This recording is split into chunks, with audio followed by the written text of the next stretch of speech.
এখন আপনি দুরুদ পড়েন, দুরুদে ইব্রাহিম। তারপর এখন কি চাচ্ছেন নেন, এখন বলেন যে আমাকে ভাগ দিয়েতে ঢাকা শহরে 3 কাঠা জমির ব্যবস্থা করে দাও। 1 মাসের মধ্যে করে দিতে হবে, 6 মাসের মধ্যে করে দিতে হবে, একটা ভ্যানের ব্যবস্থা করে দাও। সিরিয়াল বুঝা গেল না মনে হয়? প্রথমে কি সবচেয়ে ছোট যেটা সেটা বলেন তো দেখি। প্রথমে আলহামদুলিল্লাহ রাব্বিল আলামিন আর রহমানির রহিম মালিক ইয়াউমিদ্দিন, বাস। তারপরে দুরূদ শরীফ, তারপরে নিজের কথা যেটা আমি বলতে চাচ্ছি সেটা মনে থাকবে না এভাবে? জি, হাত তুলে করবেন একাই, কেউ নাই যখন তখন। কেউ থাকলে খালি কেমন কেমন লাগবে, কান্নাকাটি করতে পারবেন না। আর কিছু চাইলে খুব কান্নাকাটি করে বলতে হবে, যেন চোখের পানি ঝরে, আপনি খুব বিপদে পড়েছেন এমন হতে হবে। না, ওকে তো বুঝাতে হবে, ও তো সৃষ্টিকর্তা সত্তা, ও তা আপনার অন্তর বুঝে, ফাঁকিবাজি দোয়া বুঝে না। আলহামদুলিল্লাহ এইটা দোয়া কি আল্লাহ বুঝেন না? ওই 20 রাকাত তারাবি 10 রাকাতের পরে বলছে আরো 10 রাকাত আছে, এরকম ইবাদত কি আল্লাহ বুঝেন না? বুঝে। ধীর স্থির ঠান্ডা হয়ে আল্লাহকে সন্তুষ্ট করার জন্য অল্প ইবাদত করেন, আল্লাহ খুশি হবে। অল্প। আপনাকে আমি 2 রাকাত দিয়ে তাহাজ্জুদ ধরতে বলেছি, 2 রাকাত। 2 রাকাত যদি আপনি তাহাজ্জুদ পড়তে পারেন, রাতে যদি 10টা কোরআন মাজিদের আয়াত পড়েন, তাহলে পৃথিবীতে বড় বড় মানুষ যারা, ওদের একটা তালিকা আছে, নবী রাসূলগণের ওদের একটা তালিকা আছে। লোকমান হাকিম আছে, আবু বকর সিদ্দিক আছেন রাদিয়াল্লাহু, উমর রাদিয়াল্লাহু, ওদের একটা তালিকা আছে। আপনার নামটা সে তালিকায় দিয়ে দাও। আর যদি আপনি 100 আয়াত পড়েন অনেক নেকি পেলেন, আর যদি আপনি 1000 আয়াত পড়েন তাহলে প্রচুর নেকি, প্রচুর। 2 রাকাত পড়েন 10 আয়াত দিয়ে, তাহলে আপনার তালিকাতে নামটা আসবে। তাহাজ্জুদ ধরেন 4 রাকাত শুরু করেন, না 6 রাকাত করেন, না 8 রাকাত হলো নিয়মিত তাহাজ্জুদ। আপনি চালু করেন তো, বিশ্বাস করেন বিচারের মাঠে খুব মান সম্মান পেতে হলে তাহাজ্জুদ পড়া ছাড়া মান সম্মান পাওয়া যাবে না। রাতের সালাত ছাড়া আপনি মান সম্মান লাভ করতে পারবেন না। জি, বলছিলাম চাস্তের সালাত আরো একটু স্পষ্ট করি। বুরাইদা রাদিয়াল্লাহু তাআলা আনহু বলেন, রাসূল সাল্লাল্লাহু আলাইহি সাল্লাম বলেছেন, ফিল ইনসানে সালাসু সিত্তু মিয়া মাফসালান, আদম সন্তানের গায়ে, মানুষের গায়ে 360টি জোড় আছে। জোড়া বুঝেন কি? কি এর পর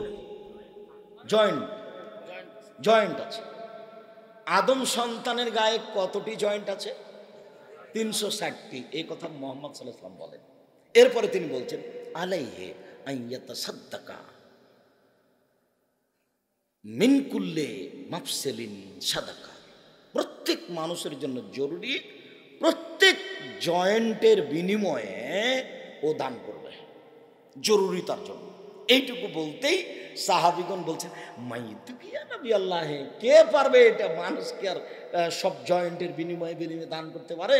কে পারবে? তখন আল্লাহ রাসূল বলছেন, থামো থামো থামো থামো থামো, আন-নুখাতু মিনাল মসজিদে ইমাতাহা, কেউ যদি মসজিদ সাফ করতে পারে, মসজিদে শিকান পড়ে আছে, কিছু ময়লা পড়ে আছে, ও যদি সাফ করে দিতে পারে, তাহলে 360টি জোড়ের বিনিময়ে দান করে যত নেকি হবে, মসজিদ পরিষ্কার করে তত নেকি হবে। তারপরে এই সব মুয়াজ্জিনরা এই যে সব নিল, তাহলে জি হ্যাঁ তাই তো। আপনি মনে করছেন কি আপনি খালি ধমকে দিন কাটালেন, 10টা টাকা দিয়ে খালি ধমকান, কি যে করেন, 10টা টাকা দিয়ে খালি ইমাম মুয়াজ্জিনকে ধমকান, তাই না? আরো বেশি টাকা দিতে হবে, আরো সম্মান করতে হবে ওদেরকে, আরো মূল্যায়ন করতে হবে। মসজিদের ইমাম মুয়াজ্জিন আপনার ইবাদতে সহযোগিতা করে, ওরা আপনার জায়গাটা পরিষ্কার করে রাখে, সালাতে আপনাকে ডাকে, প্রয়োজনীয় জিনিস আপনার ব্যবস্থা করে দেয়। এদেশের ইমাম মুয়াজ্জিন অনেকখানি খাদেমের মতো। ওই লোকটা কি কম কম দুঃখে বলছে যে আমরা কি মানুষই মনে করে না? আমি অবশ্য যারা কর্মচারী তাদেরকে খুব বলি, তা আমি বলি, দেখো এইখানে আছো, কাজ রেডি করে রাখো, আমি খুশি থাকবো। কাজ যদি রেডি নাই, বসে আছো, তাহলে আমি কি বলবো বলো? মসজিদে ঢোকে যখন সিজদাতে যাই, তখন দেখি ময়লা লেগে আছে, এই খাদেম করে ডাকাও তো, 2-3 জন খাদেম, এই কি ব্যাপার, মসজিদ পরিষ্কার করনি? দেখো, যদি ভালো লাগে কাজ করতে পারো থাকো, আর যদি না পারো তাহলে দেখো যা অন্য মানুষ নিয়ে আসতে হবে। এটা একবারে সুন্দর করে ঝকঝক করে রাখতে হবে।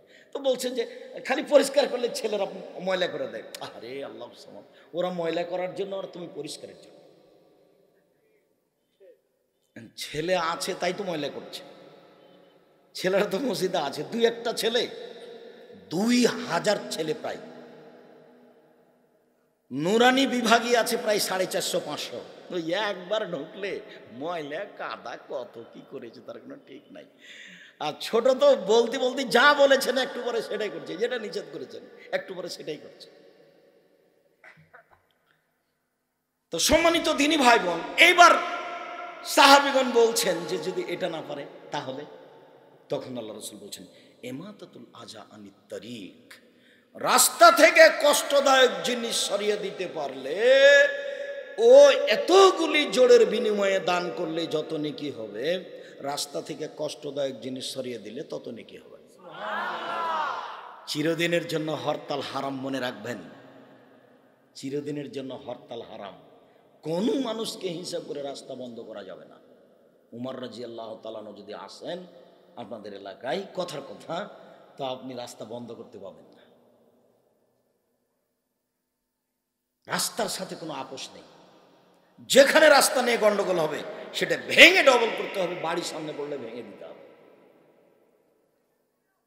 রাসূল সাল্লাল্লাহু আলাইহি ওয়াসাল্লাম বলছেন এই যে লোকটা জান্নাতে চলে গেছে, কেন?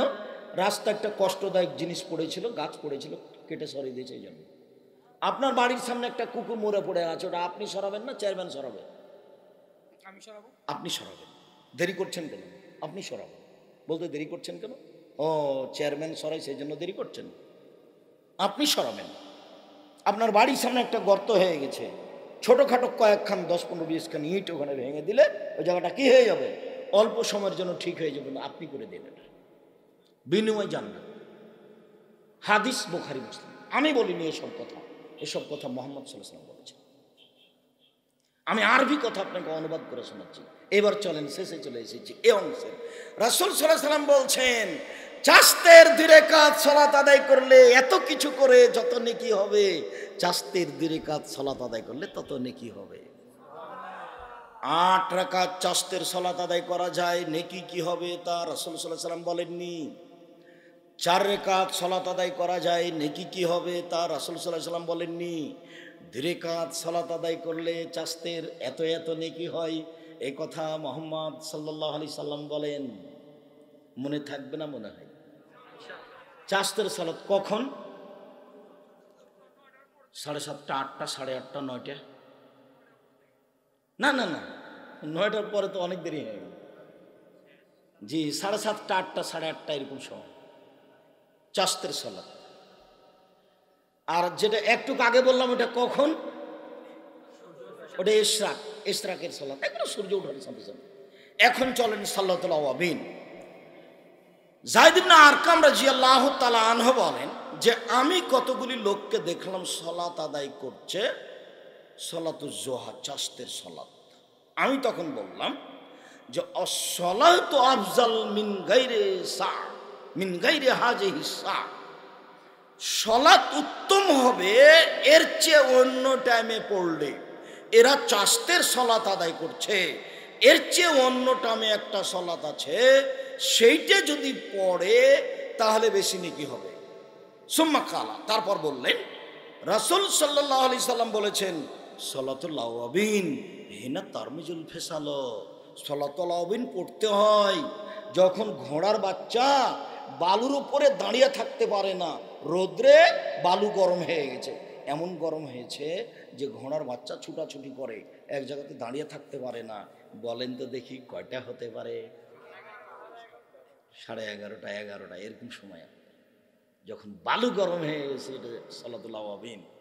মহিলা বৈঠকে মহিলা বলেছে বুবু মাগরিবের পরে 6 রাকাত সালাত আদায় করিয়ে বুবু, এটা সালাতুল আওয়াবিন। বুবুর সব কথাই নাকি বুখারীতে আছে। ধর্মকে বহু পাগল পেয়েছে, ধর্ম কিছুই। মাগরিবের পরে 2 রাকাতের বেশি সালাত আদায় করলে রাসূলকে অপমান করা হবে। সালাতুল আওয়াবিন মাগরিবের টাইমে নেই, সালাতুল আওয়াবিন রয়েছে 10:30, 11টা, 11:30টার সময় 2 রাকাত। চাস্তের সালাত আদায় করে যত নেকি হবে তার চেয়ে বেশি হবে। ধারাবাহিকভাবে এভাবে আসছে। এবার সালাতুল হাজা খুব তাড়াতাড়ি শেষ হচ্ছে, কিন্তু আপনি মনে করতে পারবেন না যে কখন শেষ হয়ে গেল। ইতিমধ্যে অজু করে 2 রাকাত সালাত শেষ হয়ে গেছে, মসজিদে ঢুকে 2 রাকাত সালাত শেষ হয়ে গেছে। আপনারা দেখছেন, থামেন, একটা আপনার ছুটে গেছে, সেটা কি? আজান এবং একামাতের মাঝে 2 রাকাত ছেড়ে সালাত করে ছেড়ে এসেছেন। ও হ্যাঁ, ঠিক, তুমি ঠিক বলেছ, আজান এবং একামাতের মাঝে 2 রাকাত সালাত আদায় করতে হবে, সেটা ছেড়ে এসেছি। আমি ভাবছি কিরে এত তাড়াতাড়ি আগে গেলাম কেন। তারপরে হলো ইশরাকের সালাত, তারপরে হলো চাস্তের সালাত, তারপরে হলো সালাতুল আওয়াবিন। এবার ওইটা এখানে নিয়ে আসি, তারপরে আগাচ্ছি। আব্দুল্লাহ ইবনে মুগাফফাল রাদিয়াল্লাহু তাআলা আনহু বলেন, রাসূল সাল্লাল্লাহু আলাইহি সাল্লাম বলেছেন, বাইনা কুল্লি আযানাইনি সালাতুন, আজান একামাতের মাঝে 2 রাকাত সালাত রয়েছে। বাইনা কুল্লি আযানাইনি সালাতুন, আজান একামাতের মাঝে 2 রাকাত সালাত রয়েছে। বাইনা কুল্লি আযানাইনি সালাতুন, আজান একামাতের মাঝে 2 রাকাত সালাত রয়েছে। ওয়া কালা ফি সালিসাল মিন শাহ, তৃতীয়বারে বললেন যার ইচ্ছে আজান এবং একামাতের মাঝে 2 রাকাত সালাত আদায় করতে পারে। চলেন যে হাদিসটা বলেছি আবার বলি। বুরাইদা রাদিয়াল্লাহু তাআলা আনহু বলেন, আসবাহ রাসূলুল্লাহ সাল্লাল্লাহু আলাইহি ওয়াসাল্লাম ফাদা বেলাল, আল্লাহর নবী বেলালকে ডাকলেন, ডেকে বললেন, বেলাল, বিমা সাবাক্তানি ইলাল জান্নাহ, তুমি আমার আগে জান্নাতে গেলে কিভাবে বেলাল, কি কারণে? মা দাখালতুল জান্নাতা কাত্তাইলা সামিতু খাসখাসাতাকা আমামি, যতবার আমি জান্নাতে ঢুকি দেখি তুমি আমার আগে জান্নাতে জুতা পায়ে দিয়ে হাঁটো, কারণ কি বেলাল? তখন বেলাল রাদিয়াল্লাহু আনহু বলছেন, মা জানতু কাত্তাইলা সালাত রাকাতান, যখন আমি আজান দিই তখন 2 রাকাত সালাত আদায় করি। কি বুঝলেন বলেন তো দেখি? আজান এবং একামাতের মাঝে কি 2 রাকাত সালাত। এটি কিন্তু কম নয়, এটা দিয়ে কিন্তু বেলাল রাদিয়াল্লাহু আনহু রাসূলের আগে আগে হাঁটছেন জান্নাতে। আজান হলে 2 রাকাত সালাত আদায় করতে পারবেন। মাঝহাবি মসজিদে চলে গেল, পড়বেন, ও যাই বলুক, সুলিও হবে না, ফাঁসিও হবে না, গালি হতে পারে, ধাক্কা হতে পারে, ধাক্কা দিয়ে বাইরে বের করে দেবে। বেটা ফাজলামি করো, মাঝহাব না মানলে জান্নাত পাবা? জি জি, মাগরিবের আজান এবং একামাতের মাঝে 2 রাকাত সালাত, এটা মাথায় রাখতে হবে। সম্ভবপর চেষ্টা চালাবেন, আল্লাহ রহম করো। এবার চলেন যাই সালাতুল হাজা, এটা খুব জটিল প্রয়োজনীয় সালাত। দিনী বোন আপনারা যারা আছেন, চলে গেলেন নাকি? ঢং ঢং করে এসেছেন, ঢং ঢং করে গেলেন। আপনাকে আমি কষ্ট দিইনি, আপনার জন্য জান্নাত সহজ। 5 ওয়াক্ত সালাত আদায় করেন, রমজানের সিয়াম পালন করেন, জেনায় লিপ্ত হয়েন না, স্বামীকে মেনে চলেন, জান্নাতের সব দরজা খোলা। আপনার জাহান্নাম যতই ঘোষণা থাক, জান্নাত সহজ।